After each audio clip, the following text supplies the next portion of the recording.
Hello, my name is Justin Yurong, and I'll be doing a brief outline and tutorial of the Ninth Brain Suite system. So to start Ninth Brain, what we do is we can either type in the direct address here, and each individual department will have their own unique address, so you're not having to go in and type in a whole bunch of different numbers different places. What most departments decide to do is they decide just to bookmark this website, so you sit down at your computer, click on OTEP training, and it automatically brings up the website. When it brings it up, we will put in our username and password that we've been supplied with. If anyone has problems with usernames or passwords, it's usually because you've typed the incorrect password in 5 times. Once that happens, it locks the account. All that takes is a phone call to me, and I can get on there and unlock the account immediately. So once we log into the system, we're able to see what they call the dashboard, and this is kind of the information hub of Ninth Brain. A quick tour. Up at the top here we have all of our navigation buttons, and so this is how we would move around Ninth Brain itself.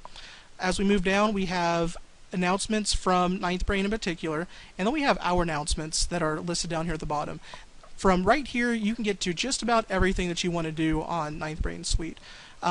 We can see announcements that we have posted here on how to find different things on the site. We had an announcement on why Module 7 was listed as twice or why it had been deleted.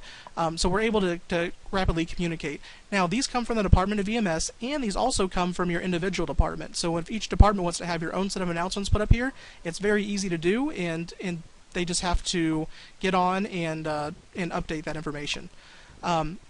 Aside from announcements, we also have events, and with the events you can list anything from Department of EMS events will be listed in here, as well as events from your individual department. So if you wanted to log in and you wanted to see what's going on tonight, I could see the Fire Commissioner's dinners from 6 to 8 p.m.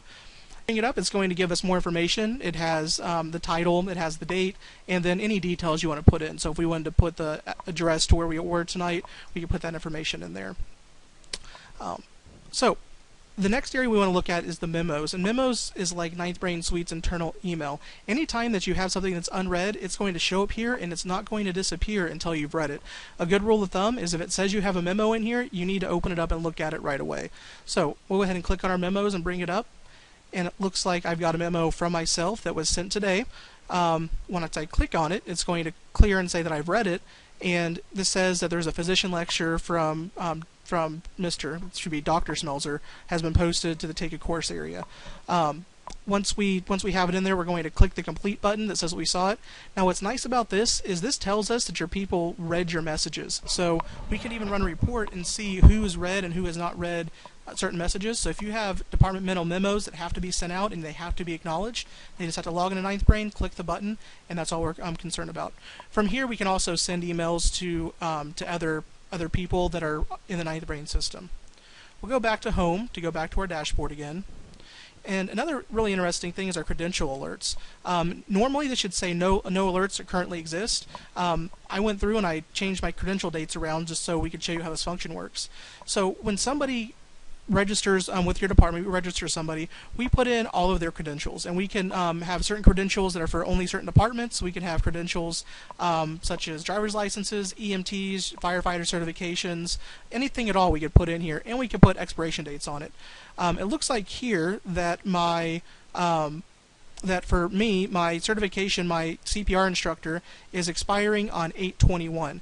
Now that's only 6 days out. The way we set these credentials up is usually in 90-day increments for your EMT certification. So at the 90-day mark, its message is going to pop up here on your screen. It's going to say it's time for you to get recertified. At 60 days, it's going to pop up to you and your supervisor, and so we'll be able, the individual and the supervisor at the agency will be able to see that they're expiring and that we really need to get taken care of.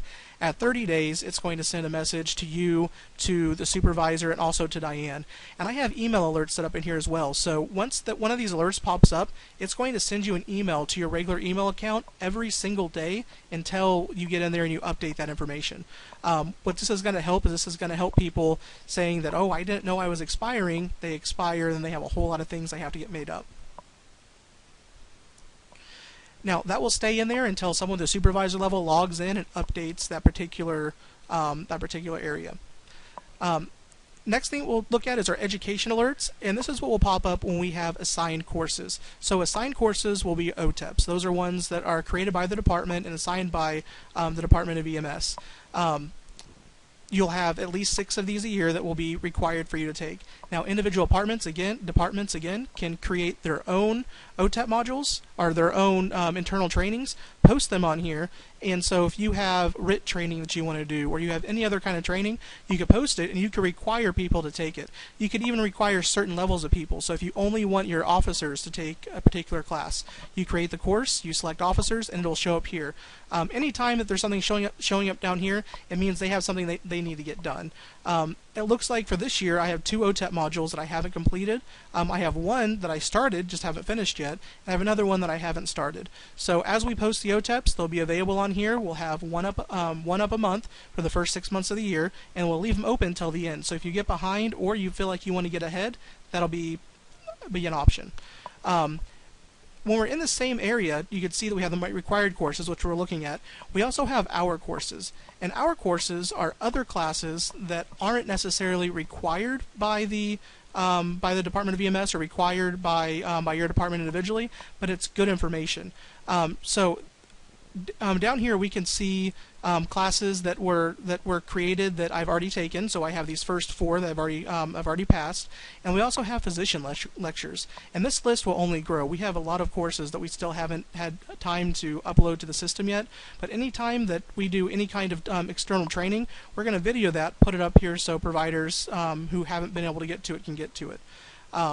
So let's go ahead and choose a course to give an overview on how the courses work.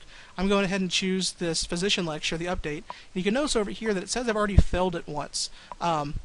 That's important to know because if you fail a course, you must retake it in order to receive credit. So we will pull up the lecture. So once we've decided which course we want to take, it'll bring us up to the initial screen, which is going to give us general information about the course. It's going to give us the credit that we're going to earn for this course. Now, for me personally, the only certification I have added into the system is my National Registry Paramedic. So as a paramedic, it's telling me that I'm going to be getting 1 credit hour in this particular National Registry section and another credit hour in this section. It's then going to tell us the title, some background information on why we did the lecture, and then a general outline. Once we're ready to take the class, we'll hit the register button. And it'll launch us right in. Now notice that the screen is nice and clean, so just the information that you need is going to be here in front of you. We have a link up here that says using an iPhone or iPad, click here. And what this is for is if you're watching this on a handheld device, the video formats are different. So if you click that, it's going to bring it up full screen and you'll be able to watch the exact same video, be able to complete your entire module on the OTEP. I'm going to go ahead and let us watch a couple minutes of the video so you can get an idea of what the quality of the instruction is. CHF COPD Physician Lecture with Dr. Chris Schmelzer. I'm Chris Schmelzer. I'm one of the docs in the ER at Yakima Valley Memorial. And I hope everybody gets something out of this. My focus was trying to look at current literature, current recommendations, real science, and less on the evaluation side. And we're going to talk some about that. There's going to be fewer slides on that than treatment, what treatment makes sense, what treatment is proven to make sense, to try to put a little science behind this, or some science behind what you guys are doing in the field. So 2 of those are CHFers and 2 of them are COPDers. A couple CHF films, obviously full of fluff, full of water, and then the COPDers with the kind of empty appearing lungs and lots of blebs. So how good are we at identifying the difference? I will tell you that in the ED, it's relatively quiet. I have a fancy electronic stethoscope. I can position the patients however I want. I'm not bumping down the road. And I often can't tell the difference. You hear distant lung sounds, you hear a few cracks. Okay, let's assume that right there that your alerts go off, your tones drop, and you have to leave. We can now pause it here, leave and go back, go to the call, come back, and hit play again. If someone else was to use the computer and X out, it's going to save our progress, so we just have to go to the particular page we're on and find where we left off at. So having to leave an OTEP in the middle, you're still going to be able to finish it and get credit. I'm going to skip through each page so you can see what the end result is, which is the exam. This particular course has about 6 different video pages. We break them down into smaller chunks, and that way it's easier to navigate around and you're not having to try to scroll through 45 minutes worth of video to figure out where you left off from last.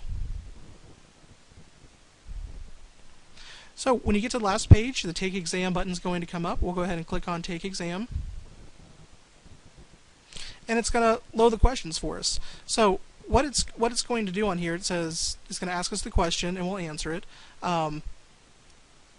And we can mark this for review, and what this is going to do is for yourself at the end, it's going to allow you to come back and look at the question again. So I'm just going to quickly go through and click any answer on each one. Okay, so you get to the very end and it's going to come on here and it's going to say, are you sure you're done? And we're not sure because we had several questions we clicked there for review. So what you'll do is you'll come in here and you'll click Review Exam. And this is going to give us all the questions, and it's going to have all the ones that I marked individually that I wanted to review. So we said we want to look at 9 again. We can go back through and look at the question. What's nice about this is it's not like the CPS where you have half a minute to answer the question. Everyone wants to get out of there, so you're just clicking anything. So we'll go ahead and finish the exam this time. Tell it OK. At the end, it says enter the amount of time that you actually spent reviewing the course and taking the exam. And what this does is this helps us figure out how long it's taking you guys to actually finish the course. And then we have a small survey asking, do we meet the objectives? How was the course? And this comment and suggestion box is very important. This is where you would put in that you saw information that was wrong. This is where you would put in that you had a test question that you didn't particularly like. And so it gives us feedback. I get all this information delivered to me each day. So let's go ahead and mark all of this.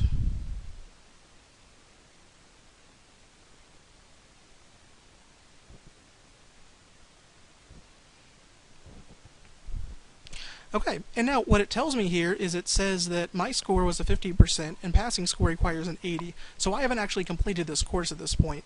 This is forcing all of our providers to make sure that they're competent in the they're competent on this particular course. So I come back here, I can click Review Answers, and here's the ones that I got wrong, and I can click on it, and it's giving me the question and then the answer that I selected, the incorrect answer. Now we also have the option of going back through here and explaining what the right answer is and giving them a little corrective text. That's something that we'll be doing with the full OTEP modules. So after we finish with the entire exam, we'll click Done there. Go back to the results again. And now we can go to my education record. So what the education record is, this is telling us all the courses that I completed. Now, since I didn't complete that last course because my test score wasn't high enough, I'm going to have to go through and redo that entire course again. Now, by redoing the course, I don't necessarily have to watch the entire hour worth of videos again. I just have to successfully pass that exam. Now, in the future in OTEP modules, we're going to have an exam bank. My goal is to have 30 or 40 questions in there, and the computer will randomly draw out 10 of those questions. So technically, your people could go through and take the test 15, 20 times and get all those questions generated they need, have all the answers, then they could sit down and just fill out the right answers. If they're taking that much time to do that, then they're still absorbing material because they're having to at least stare at questions and correct answers. My guess is that the majority of providers won't want to do that. It's a lot easier, it'll be faster for them to go through, watch the material once, pass the exam the first time. Another great function of Ninth Brain is we're able to store all of our documents online electronically. In this way, anybody can access documents at any time. Now, there are certain documents that we post from the Department of EMS that's available to everyone, such as county operating procedures, protocols, those kind of things. Anything that you post individually in your document area is going to be kept only for your department unless you decide to share it with someone else. So if you have internal memos that you don't want all the departments in the county to see, that's not a problem because no one else will be able to see it unless they're assigned to your individual department. So if we come up here to our resource center and we can come down here to open file cabinet, what the file cabinet is the file cabinet stores all of the documents that has been uploaded to Ninth Brain Suite, and what will be available to you just depending on which department you're on and what you're looking for. Let's say that we want to see only the county operating procedures for this year, so or the county operating procedures, and we can see here they're updated 2013.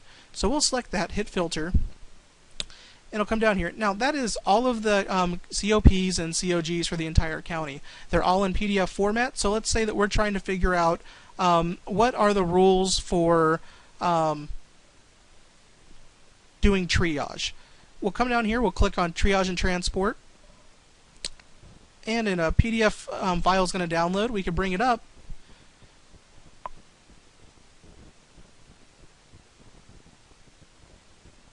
And we have the full COP, COG. We have the effective date will be in there.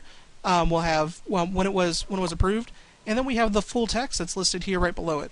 This is a really simple way for us to be able to get all this information out to everybody really quickly. The protocols are not uploaded as of right now. They will be uploaded in the very near future. Let's say that instead of that we're looking for something more in particular. Let's say we're looking for student texts. Every OTEP module has a text that's assigned to it. If I just want to download all the texts at once and put them on my iPad or iPhone so I could read them when I have time at home, I can bring them up on here and download them directly. What's nice about the student texts in the online format is since we're not having to pay to print them, we're not having to pay to have all that color printing done, we're able to leave them in full color. Whereas normally when we're doing the printouts and just disseminating them, they're not in color. So when you come down here and you're looking at this microbe in particular, we're not going to be able to see that in black and white near as well as we are here. This is also searchable. So let's say that someone asks you a question and you knew it was in your OTEP, and you're trying to figure out what it was. I can go through here and let's say I knew it had something to do with pertussis. So it's going to come down here and it's going to show us everywhere where there's where pertussis is listed. Once we get down here to the pertussis update, now I can come down and I can say, here's what pertussis is. This makes things easier being able to find the information you're looking for instead of having to read through, a paper copy. So that is the file cabinet portion of Ninth Brain. With this, like I said, you can upload absolutely anything you want to. If you want all of your individual operating rules procedures, you can do that. You set up your own individual folders, and your department is the only one that's going to have access to that unless you choose to share it with everybody else.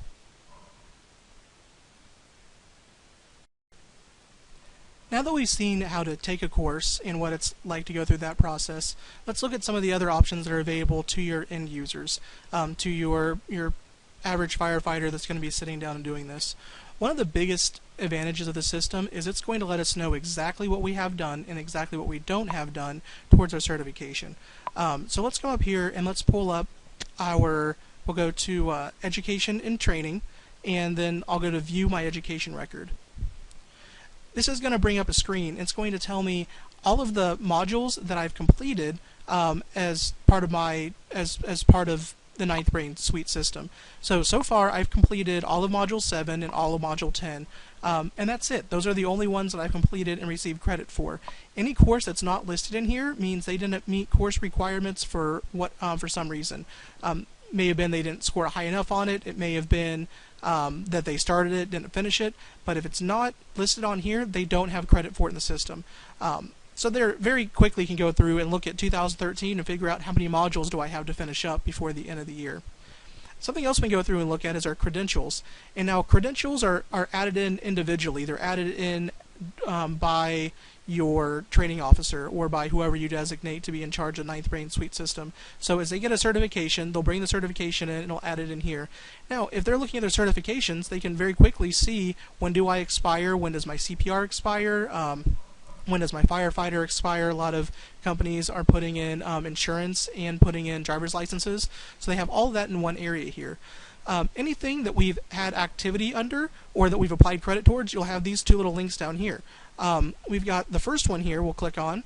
will bring up our certification activity record. Now, I'm National Registry, and so there's a whole lot of things that I need to get done, and they have to be in very particular areas. We can look over here. That's all the areas that have to be covered, and over here is going to be the areas I've actually earned credit in. So far, I've earned 2 hours here, I've earned 3 hours there, but anything over here means I still have to have it before I can recertify. We can come down here, we can kind of see the overalls is I need 75.5 total credits in order to recertify still, or 75.5 hours. So as part of this allows us to be able to track things down to the individual level. So maybe I'm only missing an hour or two in one area. This is going to make it easier for anyone on your departments who wants to keep up with their national registry or wants to keep up with any other certification that has a lot of different requirements. It's going to track it for you, and it's going to tell you exactly what you need to do to continue that. And down here again, it's going to show me all the courses that I completed and the areas in those courses where I received credit for. Go back to our record here. Back to our credential area, and then we have the National Registry Report again. So this is just a simplified view for those that are trying to maintain registry. It tells us what we have and again what we need. So I have this many hours in one category, this many hours in the other one, and I'll show you what the OTEP ones look like in just a moment.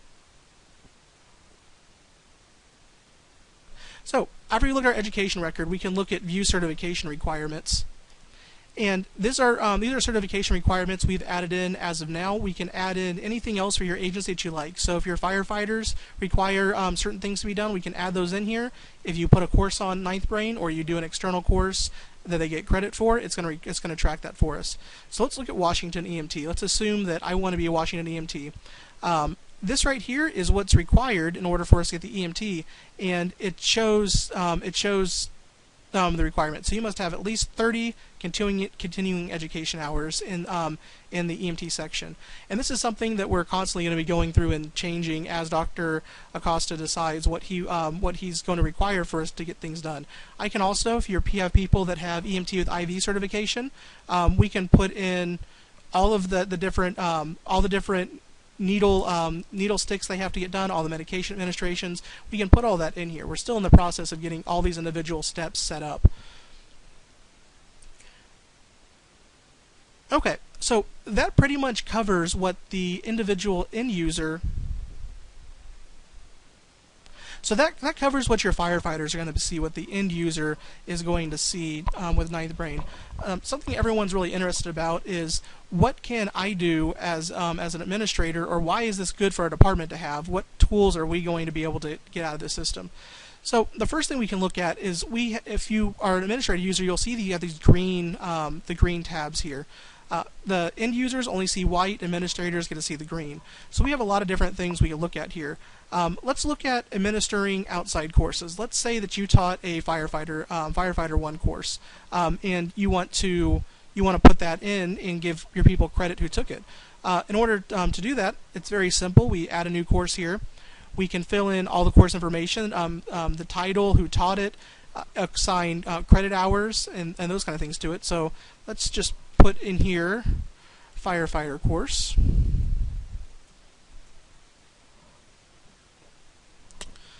And the topic will be operations for this particular one. And description is we will make it a course with test. Now you can put that as a field class, you can put that in as anything that you like. So once we're in there, we'll come over here to the credit, and we'll assign how much credit we want to it. We can generate a certificate, and so people can get on here and print out their individual certificates. We come back here to our listing, we can see that firefighter course is now in there. So all we have to do is, if we want to record the course, we come over here to record. I can say that I was there, and Diane was there, and Candace was there. Hit the firefighter class. I can put the date that we completed this.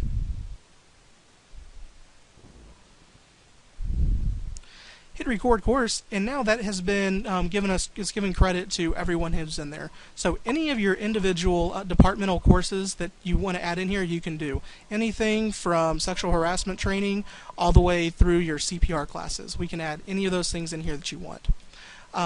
Another really big resource for the company to use is being able to keep track of everybody's phone numbers, email addresses, call out lists, those kind of things. We can come over here to company and view company directory, and it's going to give us the information that people decide to put in, or you require that they put in. So we could have telephone numbers, email addresses.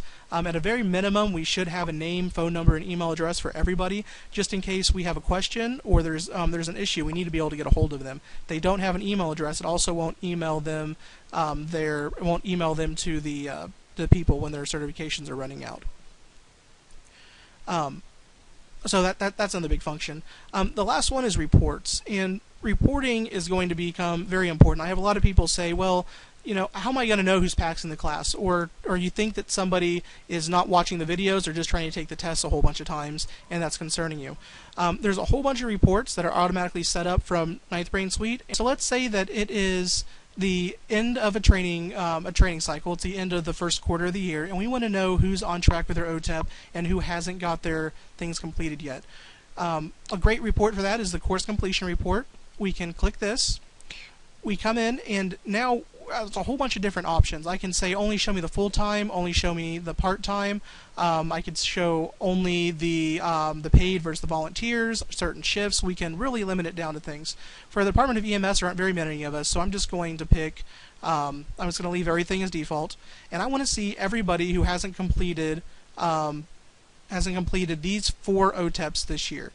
Now, this report is going to say if you haven't completed all of those, you're going to end up on the report.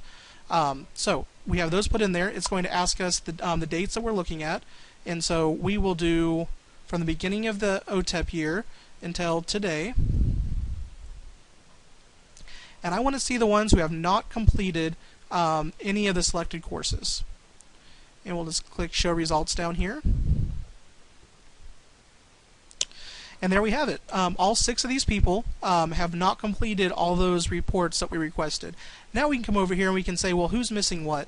So it looks like Diane has completed Module 8 and 9, but she hasn't completed Modules 7 and 10. So at this point, I can now go back, send her an email, and say, hey, you haven't got your OTEPs done. Why not?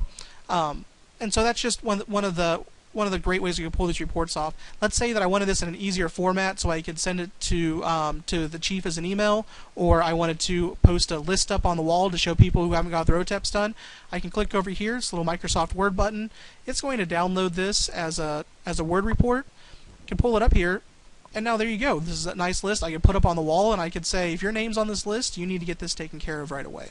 So that covers the basic function of Ninth Brain Suite.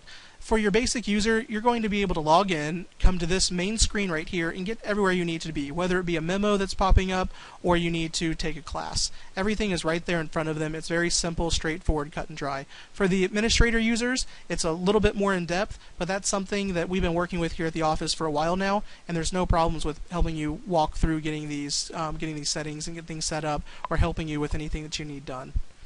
So again, my name is Justin Urong. I'm the EMS Training Coordinator for Yakima County. If anyone has any questions, I'd be more than happy to answer them.